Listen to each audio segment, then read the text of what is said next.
السلام علیکم ورحمۃ اللہ وبرکاتہ۔ سنڈے کمنٹ باکس کے ایک نئے ایپیسوڈ کے ساتھ میں آپ لوگوں کا بھائی اے ایم قاسمی آپ لوگوں کی خدمت میں حاضر ہوں۔ مجھے امید ہے کہ آپ لوگ خیر و عافیت سے ہوں گے۔ اللہ تعالیٰ سے میں آپ سب لوگوں کے لیے دعا کرتا ہوں کہ اللہ تعالیٰ آپ سب لوگوں کو اپنے حفظ و امان میں رکھے۔ آج اصل میں سنڈے ایپیسوڈ میں دوسری مرتبہ یہ ریکارڈ کر رہا ہوں۔ ظہر کی نماز کے بعد 2 بجے میں نے ریکارڈ کیا تھا سنڈے ایپیسوڈ، 45 منٹس کا پوری انرجی کے ساتھ آپ لوگوں کے سوالوں کے میں نے جوابات دیے، اور ہوا کچھ یوں کہ جیسے ہی میں نے میموری کارڈ پی سی میں لگایا اس فائل کو موبائل میں لینے کے لیے، فائل ہو گئی کرپٹ۔ ٹیکنیکل چیزیں ہو جاتا ہے، بہت کوشش کی لیکن وہ فائل واپس نہیں آ سکی۔ بس پی سی میں یہی لکھ کے آ رہا تھا فارمیٹ کیجیے آپ، اس کے بعد ہی کچھ آگے کا کام ہو پائے گا۔ میں گھر آیا، گھر آنے کے بعد میں نے وائف سے کہا کہ بھائی ایک کپ چائے زبردست والی بنا کے پلاؤ، اس کے بعد کچھ دیکھا جائے گا۔ وائف نے چائے وائے بنائی، کھانا وانا کھایا، کھانا وانا کھا کے تھوڑا سا میں نے آنکھیں بند کر کے 10-15 منٹ تھوڑا سا ریسٹ کیا، کیونکہ سنڈے ایپیسوڈ ریکارڈ کرنے میں مجھے بہت ٹائم لگ جاتا ہے، کیونکہ 45 منٹ ہے تو 45 منٹ مجھے کیمرے کے سامنے بولنا ہے نا، اور اس سے پہلے سارے سوالوں کو پڑھنا ہے کہ بھائی مجھے اس کا جواب کیا دینا ہے، اس مسئلے کا کیا حل ہے، پھر ریکارڈ کرنا، تو 2 گھنٹے تقریباً لگ جاتے ہیں۔ پھر چائے وائے پی کے اب میں آپ کے سامنے دوبارہ یہ سنڈے ایپیسوڈ ریکارڈ کر رہا ہوں۔ اچھا، میں نے اس کی آڈیو ریکارڈ کر لی تھی موبائل میں، تو آڈیو میرے پاس تھی، تو میں نے اپنے ایک عزیز سے پوچھا کہ بھائی کیا کروں، آج آڈیو ڈال دوں، ہے نا؟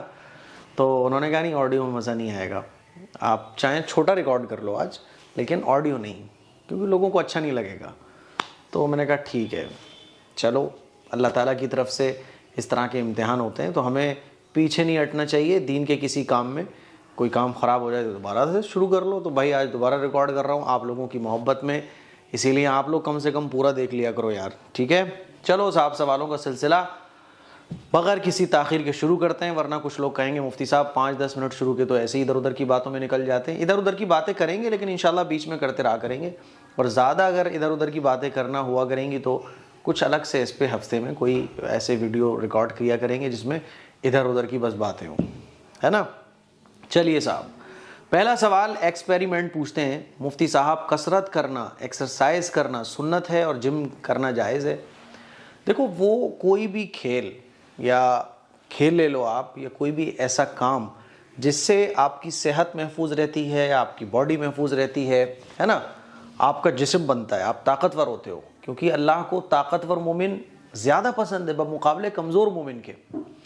تو اب آپ کی باڈی، آپ کی صحت، آپ کے اندر طاقت اگر جم سے آ رہی ہے وہ کیجیے، آپ دوڑنے سے آ رہی ہے وہ کیجیے، تیراکی سے آ رہی ہے وہ کیجیے، کبڈی کھیلیے، ہے نا؟ ابھی میں 2 دن پہلے کبڈی کا ایک پروگرام کو ادگھاٹن کرنے گیا تھا، اوپننگ میں گیا تھا، تو کئی لوگوں نے بولا ارے مفتی صاحب کبڈی کا اوپننگ کر رہے ہیں۔ میں نے وہاں بھی نوجوانوں سے کہا کہ میں نے کہا بھائی دیکھو، کبڈی سے جسم بنتا ہے، پھرتی آتی ہے، طاقت پیدا ہوتی ہے، اسی لیے پیار محبت کے ساتھ ایسے کھیلوں کو آگے بڑھائیے، کیا پرابلم ہے؟ تیراکی سیکھیے، ہمارے نوجوانوں کو چاہیے ہم تیرنا سیکھیں، دوڑنے میں ہم پرفیکٹ ہوں۔ یہ چیزیں اسلام کے خلاف تھوڑی نہ ہے یار۔ وہاں لوگ بھی تھوڑے سے ڈر رہے تھے، نوجوان بھی ڈر رہے تھے یار، تو میں نے وہاں نوجوانوں کو حوصلہ بڑھایا، تبھی تو وہ لوگ ایسے ایسے تالیاں والیاں بجا رہے تھے۔ تو کچھ لوگ بول بھی رہے تھے یار یہ کیسے مولانا ہے، دیکھو ان کے بیان پہ تالیاں بج رہی ہیں۔ ارے یار وہ عام لوگ ہیں، ہے نا، دین سے دور لوگ ہیں۔ ایک عالم دین سے محبت کر کے انہوں نے مجھے اپنے فائنل کبڈی کے میچ کے اوپننگ کے لیے بلا لیا، وہاں جا کے میں نے لوگوں کو حوصلہ بڑھایا کہ یار یہ بہت اچھی چیز ہے۔ تو ان کے دل میں دین کی کتنی محبت پیدا ہوئی ہوگی، ان کو پتہ چلا ہوگا کہ ہمارے نبی جو ہے نا اس طرح کے جو کھیل ہیں، اس طرح کے جو چیزیں ہیں اس کو پسند فرماتے تھے۔ تو ایکسرسائز کرو، جم کرو، جو چاہو وہ کرو جس سے آپ کی باڈی بنتی ہے، لیکن ایک تو ہوتا ہے باڈی بنانا مقصد ہو، جیسے جم میں جو لوگ جاتے ہیں نا تو ان کا مقصد ہوتا ہے باڈی بنانا، اس کے لیے پھر وہ انجیکشن بھی لگواتے ہیں، سپلیمنٹس بھی لیتے ہیں۔ ہمارے فیروز آباد میں تو ایک نوجوان جم جایا کرتا تھا، باڈی بنانے کا شوق تھا، انجیکشن لگوائے تھے، اس نے انتقال کر کے اللہ کو پیارا ہو گیا۔ تو یہ جم آپ کے لیے مصیبت نہ بن جائے، اس کا خیال کرو، جسم کو طاقتور بناؤ اچھی نیت کے ساتھ کہ دین کا کام کریں گے، عبادت خوب کریں گے، اچھی صحت ہوگی تو ماں باپ کی خدمت کریں گے، تو یہ جم بھی عبادت ہے۔ اور جہاں آپ کی منشا ہوگی لڑکیوں کو دکھائیں گے، ہے نا، اپنی باڈی کی نمائش کریں گے اور انجیکشن لگوا کے پتہ نہیں کیا کیا سپلیمنٹس لے کے، تو یہ غلط ہے، ٹھیک ہے؟ چلیے صاحب، بیسٹ نعت شریف مفتی صاحب جبہ پہننا، لہنگا پہننا کیا سنت ہے؟ ضرور بتائیے۔ دیکھیے وہ لباس جس سے آپ کی باڈی کور ہو جاتی ہے، آپ کا سطر چھپ جاتا ہے، آپ کی باڈی کی نمائش نہیں ہوتی ہے، وہ لباس پہننا سنت ہے، اور قرآن و حدیث میں کوئی خاص لباس پہننے کے لیے نہیں بتایا گیا ہے۔ آپ جبہ پہنو، لہنگا پہنو، کرتا پاجامہ پہنو، آپ جو ہے نا لنگی پہنو، جو مرضی ہے وہ پہنو، آپ کی باڈی کور ہونا چاہیے۔ سمجھ آ رہی ہے بات؟ ایسا چست لباس نہ مردوں کو پہننا جائز ہے نہ خواتین کو، جس سے آپ کی باڈی کا شیپ نمایاں ہو رہا ہو۔ بات سمجھ آ رہی ہے؟ اسی لیے خواتین کو کہا گیا کہ برقع پہن کے گھر سے باہر نکلو، کیونکہ لباس بھی اگر جو ہے نا مان لیجئے لباس ہے تو خواتین کا لباس بھی خوبصورت ہوتا ہے، تڑکتا پھڑکتا ہوتا ہے، تو اس کے اوپر اگر برقع نہیں ہوگا تو وہ بھی ایک نمائش کا ذریعہ بنے گا۔ تو اسی لیے خواتین کو پردے کا حکم دیا، مردوں کو پردے کا حکم نہیں ہے، لیکن ان کو اتنا ضرور ہے کہ ایسا چست لباس نہیں پہننا چاہیے جس سے بدن کی ساخت ظاہر ہو رہی ہو، ٹھیک ہے؟ تو کچھ بھی پہنو، نو پرابلم، بس پردے کا خیال رکھو، سطر چھپ رہا ہو آپ کا، باقی نو پرابلم، آپ کچھ بھی پہن سکتے ہو۔ جبہ یہ عربی ڈریس ہے ایک، ہے نا، جیسے ہمارے کرناٹک کی ڈریس الگ ہے نا، اسی طرح سے بعض علاقوں میں کرتا پاجامہ پہنا جاتا ہے، تو یہ الگ الگ کلچر ہے الگ الگ علاقوں کا۔ ڈریس میں ہم کچھ بھی پہن سکتے ہیں، خواتین بھی کچھ بھی پہن سکتی ہیں، بس سطر ہمارا چھپا ہونا چاہیے، ٹھیک؟ اٹس زو یہ پوچھتے ہیں مفتی صاحب میں آپ کے ہر ویڈیو دیکھتا ہوں، میرا ایک مسئلہ ہے، میری امی جو ہیں وہ ہمیشہ لڑائی کرتی رہتی ہیں چھوٹی سی بات پہ، اور کچھ سمجھانے جائیں تو الٹا سمجھا دیتی ہیں۔ تو اس میں پریشان ہونے کی کوئی ضرورت نہیں ہے میرے بھائی، بالکل بھی پریشان ہونے کی ضرورت نہیں ہے۔ دیکھو ایک بات یاد رکھو، ہماری لائف میں جو ہے نا، اس کو ادھر رکھ دیتا ہوں، تھوڑا سا لمبا جواب ہے، ہماری لائف میں جو ہے نا کچھ لوگ ایسے ہوتے ہیں جو ہمارے بڑے عزیز ہوتے ہیں، ہمارے بڑے ہوتے ہیں، ہمارے بزرگ ہوتے ہیں، ہم ان کی ریسپیکٹ کرتے ہیں، اور ریسپیکٹ کرنا بھی چاہیے، کیونکہ ان کی ریسپیکٹ نہیں کریں گے، ان کا ادب احترام نہیں کریں گے تو ہماری دنیا بھی برباد، آخرت بھی برباد۔ تو ان کی ریسپیکٹ بھی کرنی ہے، لیکن اگر آپ ان سے کچھ کہو گے، ان کا مزاج ایسا ہوتا ہے، مان لیجیے انہوں نے کہا کہ بیٹا ذرا یہ چیز اٹھا کے ادھر رکھ دو، اور آپ نے بول دیا کہ نہیں امی جان یا دادی جان یا دادا جان یا نانا یا جو بھی ہوں آپ کے بڑوں میں، آپ نے کہا کہ نہیں اگر اس کو ادھر اٹھا کے ادھر رکھیں گے تو یہ پریشانی ہے، تو بس کن کن شروع ہو جائے گی، اور آپ سے بحث شروع ہو جائے گی، اور آپ کے لیے ایک ٹینشن ہو جائے گی، آپ کو ڈانٹ پڑنا شروع ہو جائے گی۔ تو اب آپ کو ایسے لوگوں کا کیا کرنا ہے؟ وہ بول رہے ہیں ادھر سے اٹھا کے ادھر رکھ دو، اٹھایا ادھر رکھ دیا، کوئی ٹینشن لینے کی ضرورت نہیں ہے، زیادہ ان کو سمجھانے کی ضرورت نہیں ہے، وہ جیسے بول رہے ہیں جی جی بالکل بہت بڑھیا، بہت اچھا، بہت بہتر، بہت عمدہ، ماشاء اللہ سبحان اللہ، بس سمجھ رہے ہو؟ جیسے ہمارے ددیال میں جو ہے نا ہمارے ایک بزرگ ہیں، میں ان کی بہت عزت کرتا ہوں، لیکن مجھے پتہ ہے کہ اگر میں نے ان کو یہ بولا کہ نہیں ایکچولی ایسے کر لو، اصل میں یہ چیز ایسے ہو جائے، حالانکہ میں ایک عالم ہوں، لیکن مجھے پتہ ہے اگر میں ایسے بولوں گا تو پھر یہ مدعا بہت لمبا جائے گا، تو میں بولتا ہوں جی بہت اچھا، بہت بہتر، جی ماشاء اللہ بہت بڑھیا، بہت اچھا۔ وہ خوش رہتے ہیں مجھ سے، سب کو انہوں نے ڈانٹ لگائی ہے، سب سے ان کی بحث ہو جاتی ہے نا، گھر کے بڑے ہیں، خاندان میں بھی بڑے لوگوں میں شمار ہوتا ہے نا بزرگ، جیسے دادا دادی نانا نانی، انہی ٹائپ کے لوگوں میں سے ہیں۔ میرے سے کبھی نہیں ہوتا، وہ بولتے ہیں ارے بھائی معافیہ ایسی بات ہوگا، ہاں بالکل بہت بڑھیا بہت بڑھیا، کیونکہ ہمارے استاذ تھے، اللہ کے پیارے ہو گئے، شیخ الحدیث تھے دارالعلوم کے، حضرت مفتی سعید صاحب دامت رحمہ اللہ تعالیٰ، فرماتے تھے کہ دیکھو بھینس کے آگے بین بجانے سے کوئی فائدہ نہیں ہے، کوئی بھی بات اگر تم کسی کو سمجھا رہے ہو تو اس کو سمجھاؤ جو سمجھنے کے لیے بیٹھا ہو۔ تو کسی کی امی بھی ایسی ہوتی ہیں، کسی کے ابا بھی ایسے ہوتے ہیں، تو وہاں کیا کرنا چاہیے؟ بہت بڑھیا بہت اچھا، جی جی بالکل بالکل، بس زیادہ ٹینشن میں مت پڑو آپ۔ تو آپ کی امی ایسی ہیں تو آپ کی امی جو بات بول رہی ہیں وہ بات کر دو، بات ختم، کیوں چکر میں پڑ رہے ہو یار؟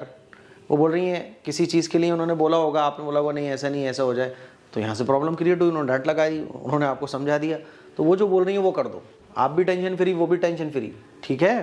تو ایسے جتنے بھی ہمارے بڑے ہیں ان سے بدگمان بھی نہیں ہونا اور ان سے بحث بھی نہیں کرنی ہے، بس ہاں ہمیں ہاں ملاتے ہوئے آگے بڑھ جائیے، کیونکہ وہ آپ کی بات کبھی نہیں سمجھیں گے۔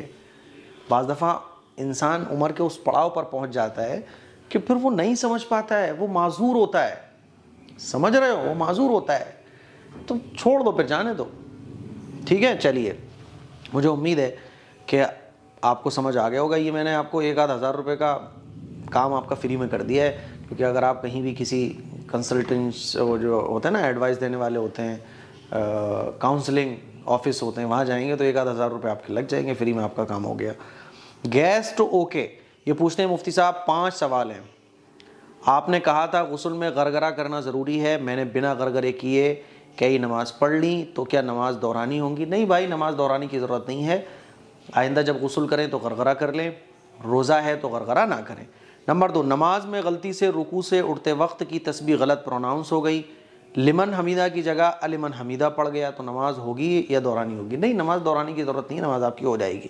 نمبر 3, فرض نماز میں تیسری رکعت میں غلطی سے سورت ملا لی تو نماز ہوگی یا دہرانی ہوگی؟ ارے بھائی دہرانی کیوں ہوگی؟ بار بار آپ نے یہ رٹ کیوں لگا رکھی ہے کہ دہرانی ہوگی کہ نہیں ہوگی, دہرانی ہوگی کہ نہیں ہوگی؟ سورت ملا لی تو نماز آپ کی ہو جائے گی. دیکھو نماز دہرانا کب ہوتی ہے, یہ میں نے یوٹیوب پہ تقریباً 1-1.5 سال پہلے ڈیٹیل میں کلپ بنائی تھی کہ نماز کے جب کوئی واجب چھوٹ جائے اور آپ سجدے سہو نہ کرو تو نماز دہرانی ہوتی ہے, نماز کا کوئی فرض چھوٹ جائے تو نماز دہرانی ہوتی ہے. مجھے لگ رہا ہے کہ آپ وہم میں مبتلا ہو, ہے نا, اسی لیے وہم دور کرو. وہ ڈیٹیل والی میری ویڈیو دیکھو کہ نماز کے واجبات اور نماز کے فرض, ہے نا, سجدہ سہو کب کیا جاتا ہے, تو وہ ویڈیو جب آپ دیکھ لو گے تو آپ کو سمجھ آ جائے گا کہ نماز آپ کی کب دہرائی جائے گی اور کب نہیں دہرائی جائے گی. ٹھیک ہے. نمبر 4, نماز میں دوسرا سجدہ کرتے وقت اللہ اکبر کہنا بھول جائے تو نماز ہوگی یا نہیں ہوگی؟ نماز ہو جائے گی میرے بھائی. اچھا, اللہ اکبر کہنا بھول گئے تو نماز آپ کی ہو جائے گی. نمبر 5, ناپاک ہاتھ دھوتے ہوئے پانی کی چھینٹیں کپڑوں پر لگ جاتی ہیں تو کپڑے ناپاک ہو جاتے ہیں؟ کپڑے ناپاک نہیں ہوتے ہیں میرے بھائی, کچھ نہیں ہوتا ہے. آپ اگر اس طرح سے اتنا سوچو گے تو وہم میں مبتلا ہو جاؤ گے. دین کو سیکھو, زیادہ ٹینشن میں پڑو کہ ہاتھ دھوتے ہوئے کپڑوں پہ لگ جائیں تو کیا ہوگا. نارمل دو, ٹینشن مت لو, ٹھیک ہے, زیادہ چکر میں پڑو, نماز ہو جائے گی, نو پرابلم, نو ٹینشن ایک دم. ٹھیک ہے. اگلا سوال نازیہ بانو پوچھ رہی ہیں, میرا نام نازیہ ہے, میں یو پی سے ہوں, میں آپ کی ساری ویڈیوز دیکھتی ہوں, آپ دین کی باتیں بہت اچھی بتاتے ہیں, پلیز میرا ایک سوال ہے, لے لیجئے گا. کیا استخارے کی نماز ہم عصر کی نماز کے بعد پڑھ سکتے ہیں یا نہیں؟ دیکھیے عصر کی نماز کے بعد کوئی بھی نفل نماز پڑھنا یہ مکروہ ہے نا, یعنی اگر آپ پڑھ لو گے تو ہو تو جائے گی لیکن اچھا نہیں ہے. مکروہ کہتے ہیں وہ چیز جو اچھی نہ ہو. ٹھیک ہے. تو آپ ظہر کے بعد پڑھ لو, سورج نکلنے کے بعد پڑھ لو, مغرب بعد پڑھ لو, عشاء بعد پڑھ لو, عصر کے بعد نہ پڑھو. ٹھیک ہے. باقی اگر پڑھ لو گی تو ہو جائے گی لیکن جان کر نہیں پڑھنا چاہیے.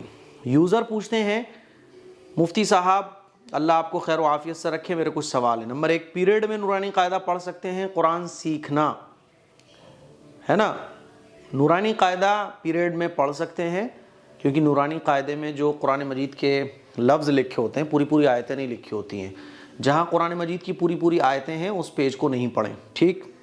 نمبر 2, میرا بیٹا 2 سال کا ہے, میں اسے سورہ فاتحہ, درود شریف, یعنی ان کا یہ سوال ہے کہ یہ 2 سال کے بچے کو درود شریف, سورہ فاتحہ اور دعائیں کہلواتی ہیں, تو بچہ 2 سال کا ہے, اپنی ٹوٹی پھوٹی زبان میں, بچوں کی جو زبان ہوتی ہے نا بڑی پیاری لگتی ہے, اس میں وہ بچہ ان کا پڑھتا ہے, تو یہ کہہ رہی ہیں کہ ایسا تو نہیں ہے ایسے ان کو کوئی گناہ ملے گا؟ نہیں, گناہ نہیں ملے گا. اللہ کو کیا سمجھتے ہو آپ لوگ؟ ارے اللہ تو بڑا پیارا ہے اور اللہ بہت پیار کرتا ہے. اللہ غفور ہے, اللہ رحیم ہے, اللہ شفیق ہے, اللہ ودود ہے نا.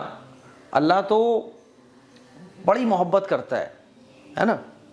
بعض دفعہ اللہ تعالیٰ نے اپنی محبت کو کیسے کیسے بیان کیا ہے آپ دیکھیں حدیث میں کہ اگر تم اپنے گناہوں سے دنیا جہان کو بھر دو, سمندروں کے جھاگ کے برابر گناہ کر لو تو بھی میں بخش دوں گا.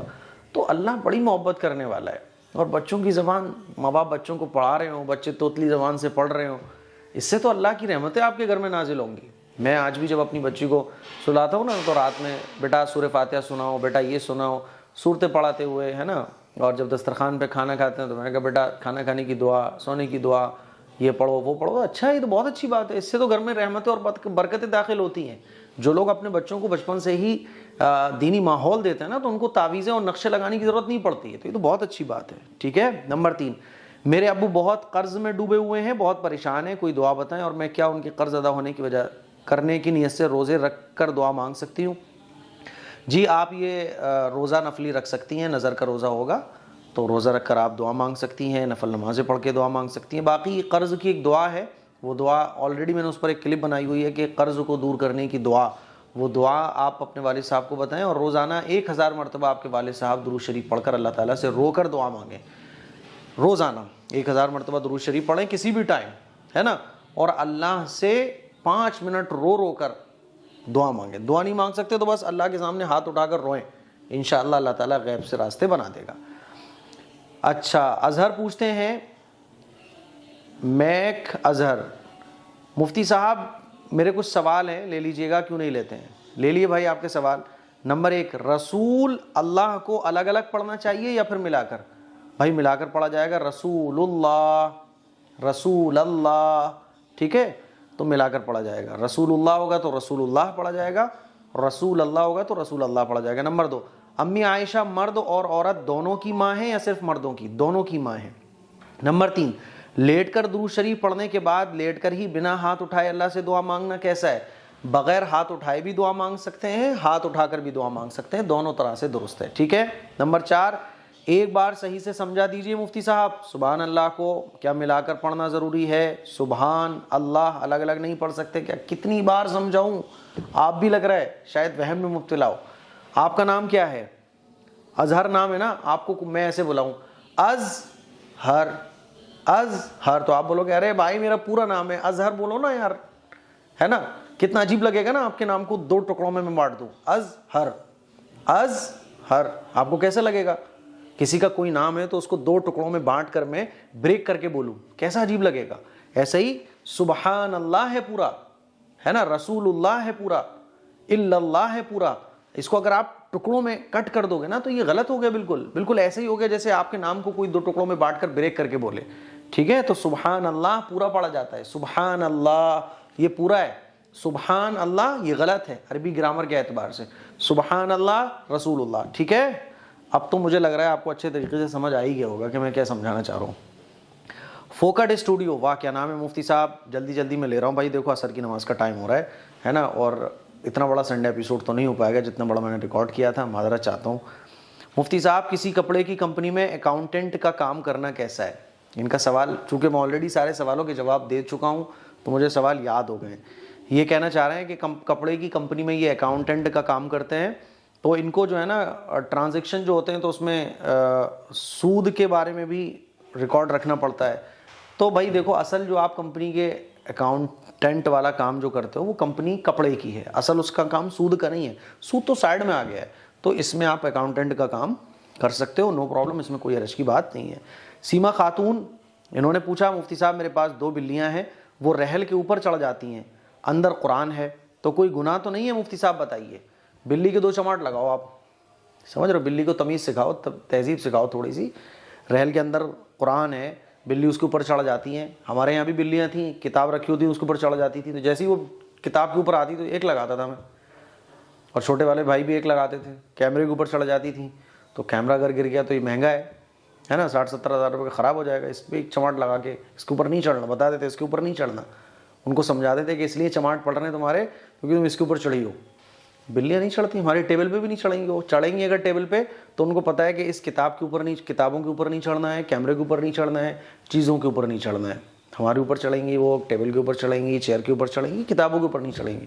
تو ان کو سمجھاؤ, باقی قرآن کو دوسری جگہ اٹھا کے رکھو, بلیوں کو اوپر نہیں چڑھنے دینا چاہیے. آج وہ چڑھ رہی ہیں, کل کو ٹوائلٹ وغیرہ بھی کر سکتی ہیں, اسی لیے قرآن کا ادب کیجیے. گیمر پوچھتے ہیں قرآن ترجمہ سیکھنا ہے کیا کریں؟ قرآن کا ترجمہ اگر آپ کو سیکھنا ہے, آپ اپنی مسجد کے امام صاحب سے ملیے, ان سے کہیے کہ مجھے قرآن سیکھنا ہے, وہ سکھائیں گے, نو پرابلم. مسجد کے امام صاحب جو ہے نا سب سے بیسٹ ٹیچر ہوتے ہیں آپ کے, انہی سے آپ دور رہتے ہو. 2-2 4-4 کلومیٹر دور جاؤ گے جلسوں میں, مزاروں پہ جاؤ گے, ہے نا, دور دور کا سفر کر کے جانے کس کس سے ملنے آؤ گے, ہم قاسمی صاحب سے ملنے آؤ گے. ارے بھائی اپنے اماموں سے محبت رکھو مسجد کے, وہ آپ کو قرآن جتنا اچھے سے سکھا سکتے ہیں اتنا میں بھی نہیں سکھا پاؤں گا, کیونکہ علم جو ہے نا سامنے سینہ بسینہ جتنا اچھے سے آتا ہے اتنا ویڈیوز وغیرہ سے نہیں آتا. ویڈیوز تو ایک سیکنڈری آپشن ہے, لیکن فرسٹ جو ہے آپ کا وہ وہی ہے کہ آپ سامنے سے کسی سے سیکھیں. نصر الدین خان پوچھتے ہیں بھائی جان دعا کریں, میری امی کے پیر پر سوجن آ رہی ہے, دوائی سے آرام نہیں مل رہا تھا, رپورٹ میں کچھ بھی نہیں آ رہا ہے, پلیز دعا کریں میری امی کا پیر ٹھیک ہو جائے. اللہ تعالیٰ سے دعا ہے کہ اللہ تعالیٰ آپ کی امی کا پیر ٹھیک کر دے.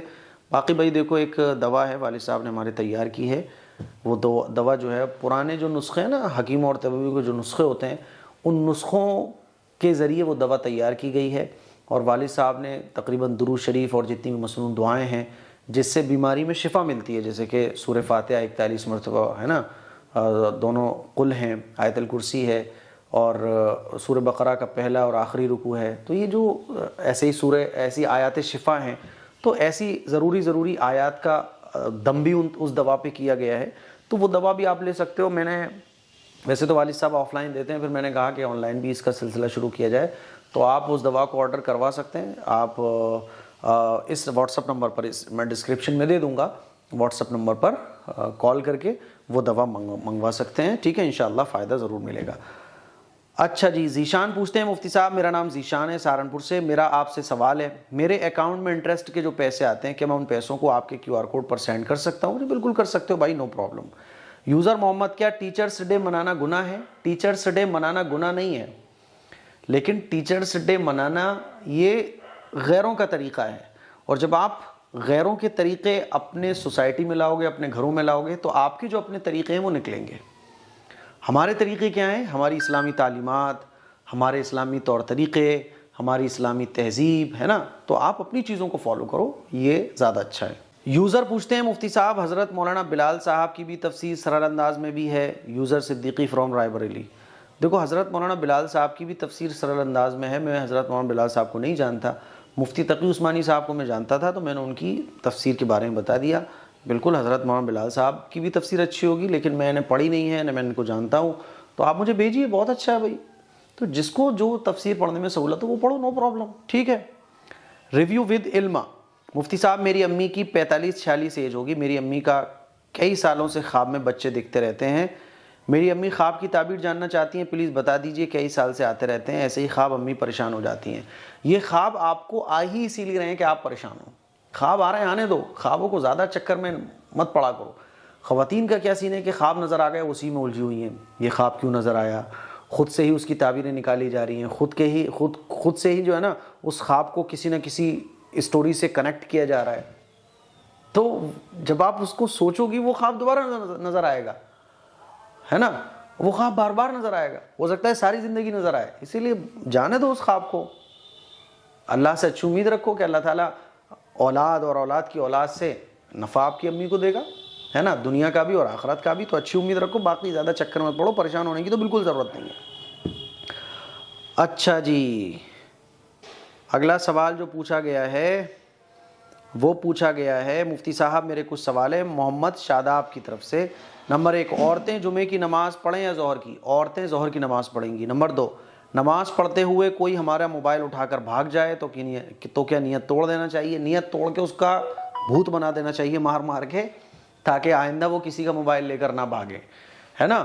تو اسی لیے کوئی موبائل لے کے بھاگ رہا ہے، نیت توڑو، فوراً اس کو پکڑ لو اور اس کو مار کے بھوت بنا دو. اس کو ایسے سبق سکھاؤ کہ دوبارہ وہ موبائل چرانے کی ہمت نہ کر سکے. ہمارے فیروز آباد میں ایک مسجد میں جو ہے نا ایک صاحب نماز پڑھ رہے تھے، تو ایک چور جو ہے نا ان کو موبائل لے کے بھاگا. تو انہوں نے جو ہے نا نیت نہیں توڑی. نماز پوری کرنے کے بعد پھر شور مچا رہے ہیں، ارے وہ کون تھا موبائل لے کے بھاگ گیا، اس کو میں یوں کر دوں گا، وہ کر دوں گا. ارے بھائی، آپ کو نیت توڑنا چاہیے تھی. اور جب آپ اتنے ہی اللہ والے بن رہے ہو تو نماز پڑھنے کے بعد بھی شکایت مت کرو. لے کے بھاگ گیا، آپ اللہ سے بولو کہ ٹھیک ہے اللہ، آپ کی نماز پڑھ رہا تھا میں. جب اتنا بھروسہ اللہ پہ کرنا ہے تو بہت اچھی بات ہے، کرو، کوئی مسئلہ نہیں ہے. جیسے بزرگ کیا کرتے تھے کہ چور ان کی کوئی چیز چرا لیتا تھا، وہ صدقے کی نیت کر لیتے تھے، اللہ کے لیے اس کو معاف کر دیتے تھے، ہدایت کی اللہ سے دعا کر دیتے تھے. باقی ہم جیسے کمزور ایمان والے وہ تو پکڑ کے پٹائی لگائیں گے. بھائی صاحب، تو پکڑ کے پٹائی لگاؤ تاکہ آئندہ وہ کسی اور مسجد میں ایسی حرکت نہ کرے. ٹھیک ہے. نمبر 3، اگر امام صاحب نے گلے میں تعویذ پہن رکھا ہو تو کیا ان کے پیچھے نماز ہو جائے گی؟ یہ تھوڑا سا ضروری سوال ہے جس کا مجھے جواب اس کو رکھ کے دینا پڑے گا. دیکھو، امام صاحب نے گلے میں تعویذ پہن رکھا ہے تو نماز تو ہو جائے گی، ہے نا. لیکن تعویذ پہننا یہ علماء کی شان نہیں ہے. تعویذ پہننا جائز ہے، ٹھیک ہے، جائز ہے، لیکن تقوی کے خلاف ہے. تقوی یہ ہے کہ تعویذ نہ پہنا جائے. اور ضروری نہیں ہوتا کہ جو چیزیں جائز ہیں تو وہ کرنے کے ہی قابل ہو. جیسے دیکھو، سڑک پہ کھڑے ہو کے لوگ گول گپے کھا رہے ہوتے ہیں، تو کوئی ایسا تھوڑی نہ ہے کہ کوئی گناہ کی بات ہے کہ بہت بڑا گناہ کا کام یہ کر رہے ہیں. سڑک پر کھڑے ہو کر گول گپے کھانا جائز ہے، کوئی کھا رہا ہے کھانے دو، لیکن وہ اہل علم کی شان نہیں ہے. سڑک پہ جیسے لوگ مٹر گشتیاں کرتے ہیں، پٹیوں پر بیٹھے ہوتے ہیں، تو اس میں کیا بھائی جائز ہے نا، اگر کوئی خرافات نہیں کر رہا ہے، لیکن علماء کی شان نہیں ہے. تو تعویذ پہننا یہ علماء کی شان نہیں ہے کہ علماء بھی تعویذ پہنے. علماء کی شان یہ ہے کہ وہ پریکٹیکلی مسلمان ہوں اور لوگوں کو گائیڈ کریں. اب علماء خود تعویذ پہنے ہوں گے تو ان کے مقتدیوں کا کیا حال ہوگا؟ وہ بھی تعویذ پہنیں گے. تعویذ پہننا ایک مجبوری کی صورت ہے. کوئی آدمی ان پڑھ ہے یا بھی اسلام میں داخل ہوا ہے, اسلام کو سیکھ رہا ہے, بچے ہیں, تو جو لوگ پڑھ نہیں سکتے ہیں ان کے لیے چلو تعویذ پہنا دو اس کو, ہے نا. لیکن جو پڑھنا نہیں جانتے ہیں تو وہ جب تک سیکھ نہیں پا رہے ہیں تو تعویذ پہنا دو, کوئی مسئلہ. لیکن تعویذ سولوشن نہیں ہے اس کا. صحابہ کرام نے کبھی تعویذ نہیں پہنا, رسول اللہ صلی اللہ علیہ وسلم نے کبھی تعویذ نہیں دیا. تو تعویذ یہ کوئی اچھی چیز نہیں ہے, جائز ہے, کمزور ایمان والوں کے لیے جائز ہے نا, بعض ضرورت کی صورتوں میں جائز ہے, لیکن تقوی کے یہ خلاف ہے. تقوی کیا ہے کہ اللہ سے مانگو, کوئی پرابلم تکلیف ہے اللہ سے اس کا سولوشن مانگو, دعاؤں کا اہتمام کرو, مسنون دعاؤں کا اہتمام کرو, ہے نا. جادو جنات سے بچنے کے لیے دونوں قل پڑھو, نمازوں کا اہتمام کرو, صبح شام کی دعاؤں کا اہتمام کرو, یہ اصل ہے. اسی لیے ایسے امام صاحب سے میں کہنا چاہوں گا, امام صاحب یہ اچھی چیز نہیں ہے کہ آپ تعویذ پہن کے نماز پڑھا رہے ہو, بالکل درست نہیں ہے. آپ کو تو لوگ دیکھ کر ایمان مضبوط کریں گے نا, تو آپ ہی تعویذ پہنے ہوں گے تو لوگوں کا کیا ایمان بنے گا. اسی لیے صحابہ اکرام کے طور طریقے پر آپ خود بھی زندگی گزاریں, لوگوں کو زندگی گزارنے کی تعلیم دیں. میں ایک واقعہ آپ کو سناتا ہوں. جب میں نے فارغ ہو کر آیا, میں نیا تو ایک مسجد میں امامت کرنے کے لیے گیا, تو اس علاقے میں جو ہے نا ایک مسجد اور تھی ہمارے چھوٹے بھائیوں کی, جو اونچی ٹوپی والے ہوتے ہیں نا ان کی. تو ان کے جو امام صاحب تھے وہ یہ تعویذ واویز بہت کرتے تھے, اور اس علاقے میں ان کو بہت فالو بھی کیا جاتا تھا, بہت مانا بھی جاتا تھا کہ بھئی یہ امام صاحب جو ہے نا تعویذوں کے ذریعے جو چاہیں وہ کر سکتے ہیں, یہ کر سکتے ہیں, وہ کر سکتے ہیں. اور پورے محلے کا عقیدہ یہ بنا ہوا تھا کہ تعویذ کے ذریعے بہت کچھ ہو سکتا ہے, تعویذوں پہ بڑا یقین تھا. تو میں جب اس مسجد میں امامت کے لیے گیا تو وہاں میں نے لوگوں کو بہت سمجھانے کی کوشش کری, لیکن لوگوں کا ایک مائنڈ بنا ہوا تھا بھئی ایک سال سے ایک مسجد کا امام اس طرح سے بنا رہا ہے, اور اس کی پوری ایک دکان تھی بہت بڑی, فلیتے دے رہا ہے, تعویذیں دے رہا ہے, یہ کر رہا ہے, وہ کر رہا ہے. میں نے لوگوں کو سمجھانا شروع کیا. ایک دن جو ہے نا میں نے جوش میں آ کے, اور وجد آ گیا مجھے, ایک دم وجد طاری ہو گیا. جمعے کی نماز, جمعے کا دن تھا, بیان میں کر رہا تھا. میں نے ممبر پہ بیٹھ کے کہا, میں نے کہا میرے عزیز بھائیوں, میرے ساتھیوں, میں آپ کو خدا کی قسم کھا کے کہتا ہوں کہ وہ آپ کے محلے میں جو تعویذ دیتا ہے نا وہ میرا بال بھی باقا نہیں کر سکتا. ہم کیوں ایمان کے کمزور ہیں, یہ اور وہ. میں نے کہا میرے بال لے کے چلے جاؤ, میرا جھوٹا پانی لے کے چلے جاؤ, میرے کپڑے, میری بنیان لے کے چلے جاؤ, اور جو جادو وہ کر سکتا وہ کر کے دکھائے, میرا وہ بال بھی باقا نہیں کر سکتا. میں نے کہا اسے بال چاہیے میں بال دوں گا, میری چپل چاہیے چپل دوں گا, وہ میرا ایک بال بھی باقا نہیں کر سکتا ہے. وہ کہتا ہے نا کہ روزی پہ بندش لگا دی, آپ کے کاروبار پہ بندش لگا دی. میں نے کہا میرے اوپر وہ بندش لگا کے دکھا دے. 3-4 ہفتے میں نے اسی ٹاپک پہ لوگوں کو موٹیویٹ کیا.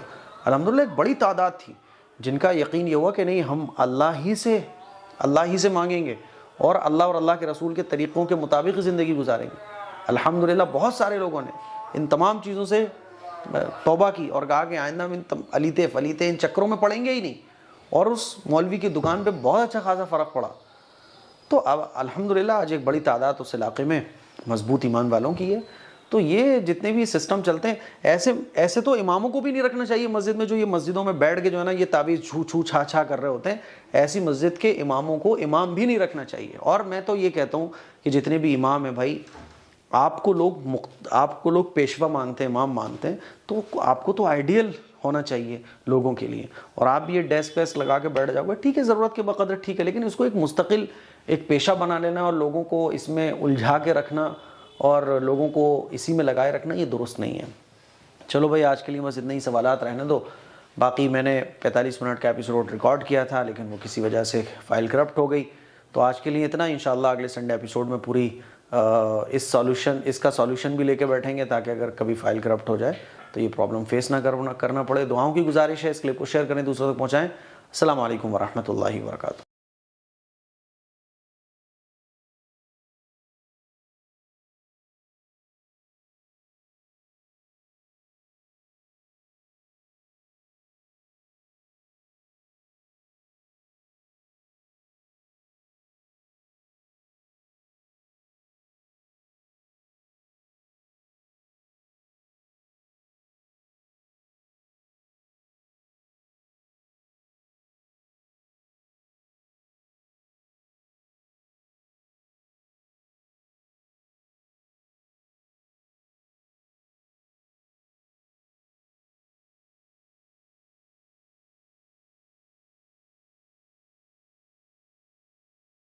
اور اللہ آپ کی اس محبت کو خوب قبول فرمائے۔ چلیے، اے ایف کچن کارنر یہ کہہ رہی ہیں مفتی صاحب please support my cooking channel. بھائی ان کا اے ایف کچن کارنر کے نام سے کوئی یوٹیوب چینل ہے، آپ ان کے چینل کو سبسکرائب کر لو، کیونکہ انہوں نے ریکویسٹ کی ہے، تو آپ ان کے چینل کو سبسکرائب کر لو۔ کیا جا رہا ہے یار، ٹھیک ہے۔ آمنہ خان، نشہ چھڑانے کا طریقہ بتائیے۔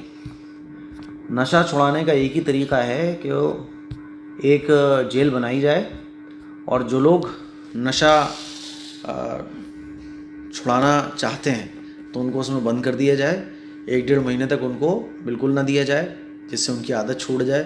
یہ تو ان کے لیے ہیں جو نشہ چھوڑنا نہیں چاہتے، بس یہ چاہتے ہیں کہ نشہ چھوٹ جائے یار، لیکن خود چھوڑنا نہیں چاہیں گے۔ ورنہ جو نشہ چھوڑنا چاہتے ہیں تو ان کے لیے بہت آسان طریقہ ہے، وہ میں بتا دیتا ہوں کہ اگر آپ مان لیجئے 10 بار نشہ کرتے ہو دن میں، ٹھیک ہے، تو اس کو 9 کر دو، 2-3 دن کے بعد پھر 8 کر دو، پھر 6 کر دو، پھر 7 کر دو۔ آپ کو تھوڑی سی ہمت کرنا پڑے گی، ہے نا، اور اللہ تعالیٰ سے دعا کرو، تو اس طرح سے آپ بری سے بری عادت کو چھوڑ سکتے ہو۔ ایک دم سے کوئی بھی عادت نہیں چھوٹتی ہے، دھیرے دھیرے دھیرے کم کرتے چلے جائیں، کم کرتے چلے جائیں، اور ساتھ ساتھ اللہ سے دعا کرتے چلے جائیں، صحبت اچھی اختیار کریں، اٹھنا بیٹھنا اچھے لوگوں کے ساتھ کریں، تو یہ چیزیں خود ختم ہو جاتی ہیں۔ انشاءاللہ اس پہ میں کوئی الگ سے کلپ بناؤں گا، ٹھیک ہے۔ گلستہ پوچھ رہی ہیں مفتی صاحب نان مسلم لوگوں کے ہاتھ میں ان کے معبودوں کا نام لکھا ہوتا ہے، کیا ان کے ہاتھ سے بنا کھانا جائز ہے؟ ہاں، جو حلال کھانا ہے ان کے ہاتھ سے کھا سکتے ہیں، سبزی ہے نا، دال سبزی ہے، اس طرح سے جتنی بھی پنیر کی سبزیاں ہیں، تو جو مطلب ویج ہے وہ ہم کھا سکتے ہیں، نو پرابلم۔ جاوید خان کہہ رہے ہیں مفتی صاحب مجھے آپ سے ملنا ہے، نو پرابلم، آ جاؤ میرے بھائی، موسٹ ویلکم۔ رفیق خان کہہ رہے ہیں مفتی صاحب آپ بہت اچھے ہیں، آپ مسلک سے ہٹ کر بات کرتے ہیں۔ دیکھو، مسلک سے ہٹ کے بات نہیں کرتا ہوں، میرا جو مسلک ہے وہ اہل سنت والجماعت سے میں تعلق رکھتا ہوں، اور اہل سنت والجماعت کا جو مسلک ہے وہی آپ کے سامنے بیان کرتا ہوں۔ مسلک سے ہٹ کر بات کرنا ہی کوئی اچھی چیز نہیں ہے، اپنے مسلک کی بات کرو آپ، نو پرابلم۔ بری بات تب ہو جاتی ہے جب آپ اپنے مسلک کو سب سے اچھا مانو اور دوسرے مسلک کی برائی میں لگ جاؤ، یہ سب سے خراب بات ہو جاتی ہے۔ مسلک پر لڑنا ہے نا، اور مسلک کے پیچھے ایک دوسرے کی بے عزتی کرنا، مسلک کے پیچھے ایک دوسرے پر کیچڑ اچھالنا، ایک دوسرے کی مطلب ایک دوسرے کو نیچا دکھانے کی کوشش کرنا، لڑنا جھگڑنا، مسجدوں کے نام پہ بڑھ جانا، فرقوں کے نام پہ گروپ بنا لینا، میں اس کی مسجد نہیں جاؤں گا، تم اس کی مسجد نہیں جاؤ گے، اس طرح سے کرنے لگنا، جماعتوں میں بٹ کر اپنی طاقت کو کمزور کر لینا، یہ مسلک برے ہیں۔ تب ہمیں مسلک سے ہٹ کے بات کرنا چاہیے، ورنہ میں سامنے والے کے مسلک کی ریسپیکٹ کرتا ہوں، اپنے مسلک کو فالو کرتا ہوں، نو پرابلم، کیا پرابلم اس میں، ٹھیک ہے۔ تو بھائی آج بہت سارے سوالات ہو گئے، مجھے امید ہے کہ آج کا ایپیسوڈ آپ لوگوں کو پسند آیا ہوگا۔ اس کلپ کو شیئر کریں، دوسروں تک پہنچائیں، گھر پہ سب کو دکھائیں، اور گھر میں اگر آپ کے بڑی LED لگی ہو تو اس پہ لگا کے فیملی کے ساتھ دیکھیں۔ دعاؤں کی گزارش ہے، اپنے سوال آج کے سنڈے ایپیسوڈ کے کمنٹ باکس میں جا کے کیجیے۔ السلام علیکم ورحمۃ اللہ وبرکاتہ۔